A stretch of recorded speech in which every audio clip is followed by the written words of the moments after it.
আসসালামু আলাইকুম। চলে আসলাম আরও একটি ব্লগ নিয়ে আপনাদের সামনে। আর এমনিতেই একটু দেরি করে ব্লগ দেওয়া হইতেছে, একটু ব্যস্ত থাকি, এর জন্য মানে প্রতিদিন আর কি ব্লগ দেওয়া হয় না।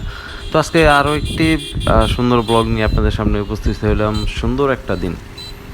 আজকের যেই বিষয়গুলো আপনাদেরকে আমি জানাবো সেটা হইতেছে আমরা একটা বাইকের কিভাবে একটা ব্যাটারি ভালো রাখা যায়। মানে নতুন অবস্থায় একটা ব্যাটারি যদি আমরা ভালো রাখতে চাই তাহলে আমাদেরকে কী কী নিয়ম মেনে চলতে হবে।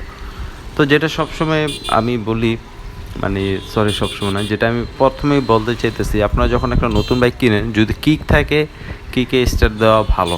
ওইটা ব্যাটারির উপরে সকালে যে একটা প্রেশার, ওই প্রেশারটা পড়ে না। আর কিক না থাকলে তো ওইটা সেলফের ব্যাপার, ওটা আলাদা একটা চোখের অটো দেওয়া, চোখ সিস্টেম সেট আপ অটো দেওয়া থাকে। তো এই দিক, এটা হচ্ছে আমার কাছে প্রথম দিক। দ্বিতীয় দিক হইতেছে, আমরা দেখা গেছে নতুন একটা যখন বাইক কিনি বা যে কোনো একটা বাইকে, পুরাতন বাইক হোক, তো প্রত্যেকটা বাইকে এরকম লাইটিং করি, যেমন সামনে পিছনে, মানে লাইটিং দিয়ে একবারে বইরা ফেলাই।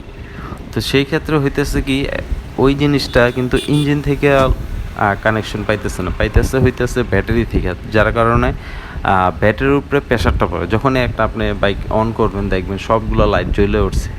আর ওটা চার্জটা হইতেছে ব্যাটারি থেকে, ইঞ্জিন থেকে না। যদি সম্ভব হয় আপনারা ইঞ্জিনে যে ডায়নামো আছে ওইখান থেকে একটা কানেক্ট করতে পারেন, তবে না করাটাই ভালো। কারণ হইতেছে যত শর্টকাট বাইক তত সুন্দর বেশি। তো এই দিক থেকে যদি আপনারা একটু খেয়াল রাখেন তাহলে অবশ্যই আপনাদের ব্যাটারিগুলো ভালো রাখবে। তারপরে দেখা গেছে আমরা অনেক সময়, মানে বাইক ধোয়ার সময় অনেক সময় কী করি, অনেক স্পিডে দিই। স্পিডে ধোয়ার ক্ষেত্রে অনেক সময় অনেক কিন্তু ক্ষতি হয়, এটা কিন্তু আমরা জানি না। ওই যে মেশিন দিয়ে যখন আল্লাহ পাতিল্লা ধুই, তখন দেখা গেছে বাইকের কোনো না কোনো জায়গায় পানি টাইন ঢুকলে সমস্যা হতে পারে। সেই ক্ষেত্রে আপনারা খেয়াল রাখবেন যে বাইকে যাতে বাইকের ব্যাটারির দিকে যেন পানি না লাগে। যদি লাগে তাহলে পরিষ্কার করে ফেলেন, সেক্ষেত্রে কোনো সমস্যা হবে না। আর পানির ততটা প্রবলেম হয় না, তবে একটু সেভে থাকা ভালো।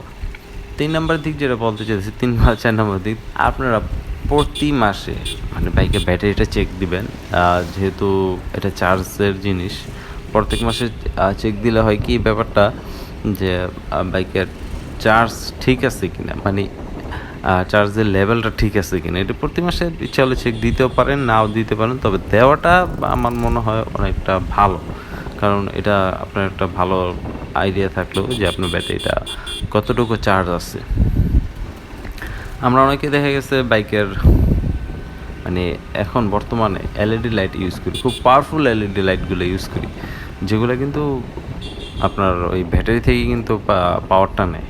তো সেই ক্ষেত্রে আপনারা যখন একটা ট্রাফিক সিগন্যাল পড়বেন রাত্রেবেলা, আর যদি কোনো জায়গায় দেখা গেছে বসে আছেন, ওই অবস্থায় আপনারা এলইডি লাইটটা অফ রাখবেন। অফ রাখলে দেখা গেছে আপনাদের বাইকের উপর ওরকম একটা প্রেশার পড়বো না, মানে সোজা হিসাব। তো এই দিকগুলো যদি আপনারা মানে মেনে চলেন, তাহলে দেখা গেছে আপনার ব্যাটারিটা অন্তত একটু ভালো থাকবো, একটু সেফে থাকবো। মানে এক কথায় বলতে গেলে ব্যাটারিটা একটু, মানে প্রেশারটা কম পড়লো, এই আর কি। তো আমি আসলে চেষ্টা করি আপনাদেরকে কিছু কিছু জিনিস শেয়ার করার জন্য, মানে আমার যতটুকু সম্ভব হয়। আর যেটা আমি বলি এগুলো হইতেছে অন্যখান থেকে আমি দেখি, দেখার পর তারপরে আপনাদেরকে আমরা জানাই।